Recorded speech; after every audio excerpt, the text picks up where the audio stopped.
तुमचे सर्वांचे माझ्या या यूट्यूब चॅनलमध्ये मनापासून स्वागत आहे।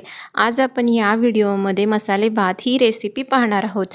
अगदी घरच्याच साहित्यापासून, कमी साहित्यापासून मस्त असा मसाले भात आपण बनवणार आहोत। पण तुमचं जर भाताला पाणी व्यवस्थित झालं किंवा तांदूळ व्यवस्थित जर भाजला गेलेला असेल तर तुमचा भात अगदी मोकळा आणि खायला सुद्धा खूप टेस्टी आणि मस्त लागतं। चला तर मग आपण रेसिपीला सुरुवात करूया। हे आता आपल्याला एका कुकरच्या भांड्यामध्ये साधारण जेवढे तुमचे तांदूळ असतील तेवढे अंदाजे तुम्ही तेल घालू शकता। इथे साधारण माझं मीडियम साईजचं वाटी, एक वाटी तांदूळ घेतलेला आहे, त्याच्यामुळे इथे मी साधारण एक 7 ते 8 चमचे तेल घातलेले आहे। तेल थोडं गरम झाल्यानंतर त्याच्यामध्ये आपल्याला हिंग पावडर घालायची आहे। हिंग पावडर नंतर त्याच्यामध्ये मोहरी घालायची आहे। मोहरी घातल्यानंतर आता त्याच्यामध्ये आपल्याला सर्व भाज्या घालायच्या आहेत। इथे मी भाजीसाठी असं लांब कट केलेला सिमला मिरची वापरलेली आहे, ते व्यवस्थित आपल्याला भाजून घ्यायचं आहे। आता त्याच्यानंतर इथे आपण साधारण एक मोठा उभा असा कांदा चिरून घेतलेला आहे, ते सुद्धा आपल्याला तेलामध्ये चांगलं असं परतून घ्यायचं आहे। आता कांदा आणि सिमला मिरची व्यवस्थित परतल्यानंतर त्याच्यामध्ये असं उभं चिरलेला एक मोठा टोमॅटो घेतलेला आहे। भात थोडं माझं एक वाटीच असल्यामुळे इथे मी भाजी एक घेतलेला आहे। तुमचं जर भात किंवा तांदूळ जर तुमचं जास्त असेल तर तुम्ही त्याच्या प्रमाणानुसार भाजी घेऊ शकता। आता इथे मी कोणत्याही प्रकारचं तुम्ही इथे भाजी घालू शकता याच्यामध्ये। आता हे सर्व आपल्याला व्यवस्थित असं परतून घ्यायचं आहे। चांगल्या पद्धतीने आपल्याला परतून घ्यायचं आहे तेलामध्ये भाज्या परतून घेणं खूप महत्त्वाचं आहे, त्याच्यामुळे भात असा चांगला आणि टेस्टी होतो आणि तेलामध्ये ते सर्व आपलं व्यवस्थित परतल्यामुळे चांगलं लागतं। आता इथे साधारण आपल्याला थोडेच काजू घालायचे आहेत। तुमचे जेवढे तांदूळ असतील त्या प्रमाणात तुम्ही अंदाजे काजू घालू शकता किंवा काजू घातला नसला तरीसुद्धा चालेल, पण असलं तर तुम्ही घालू शकता। आता हे सर्व आपल्याला व्यवस्थित परतून घ्यायचं आहे। परत एकदा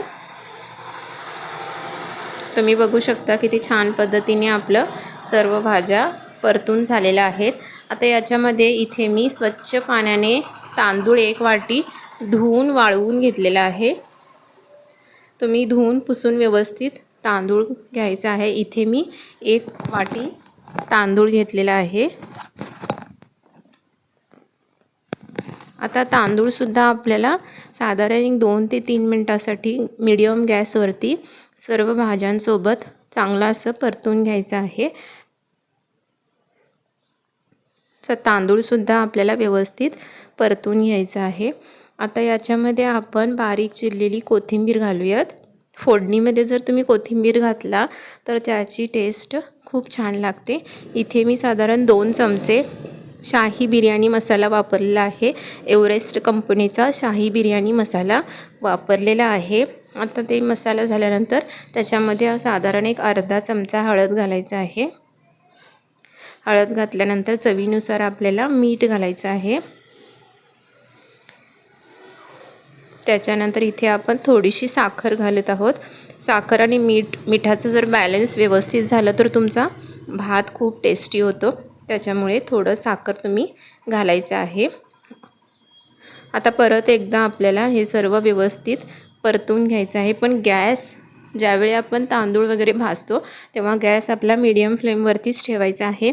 हाय फ्लेमवरती ठेवला तर तांदूळ थोडी करपण्याची शक्यता असते, त्याच्यामुळे मीडियम फ्लेमवरतीच किंवा बारीक गॅस करूनच आपल्याला तांदूळ वगैरे भाजून घ्यायचं आहे। आता रेग्युलर भाताला आपण 1 वाटी जर तांदूळ असेल तर आपण 2 वाटी पाणी घालतो। इथे मी पाणीसुद्धा गरम घेतलेलं आहे, पण इथे मी एक अर्ध वाटी याच्यामध्ये मसाले भाताला कमी करणार आहे। म्हणजे साधारण 1 वाटी तांदळाला इथे मी 1.5 वाटी पाणी घेतलेलं आहे। तुम्ही ज्या भांड्याने किंवा वाटीने तांदूळ घेतलेला आहे त्याच वाटीने इथे आपण 1.5 वाटी पाणी उकळून घ्यायचं आहे।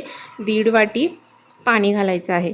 आता त्याच्यानंतर भात आपण खालीच लावल्यामुळे इथे आपल्याला आधी 2 शिट्टी करून घ्यायचं आहे। त्याच्यानंतर घड्याळ लावून 2 ते 3 मिनटासाठीच आपल्याला गॅस बारीक करून घ्यायचा आहे। 2 ते 3 मिनटानंतर तुम्ही गॅस बंद करून घ्यायचा आहे. तुम्ही बघू शकता भात आपला असा मोकळा झालेला आहे आणि त्याचं कलरसुद्धा आणि टेक्स्चरसुद्धा चांगलं आलेलं आहे. आता वरून परत एकदा आपल्याला बारीक चिरलेली कोथिंबीर घालून घ्यायची आहे. कोथिंबीर घातल्यानंतर अगदी व्यवस्थितपणे आपल्याला ह्या भाताला मिक्स करून घ्यायचं आहे, वर खाली करून घ्यायचं आहे. कारण आपला मसाला खालीच गेलेला असतो, त्याच्यामुळे व्यवस्थित असा आपल्याला मिक्स करून घ्यायचं आहे.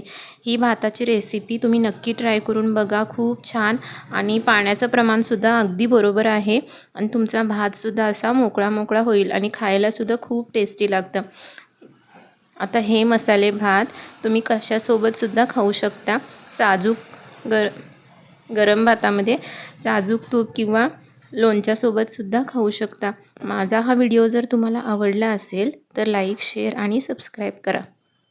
थँक्यू. आणि नक्की कमेंट करून सांगा की ही मसाले भाताची अगदी सोपी आणि कमी साहित्यामध्ये, घरच्याच साहित्यामध्ये ही भाताची रेसिपी, मसाले भाताची रेसिपी तुम्हाला कशी वाटली. थँक्यू.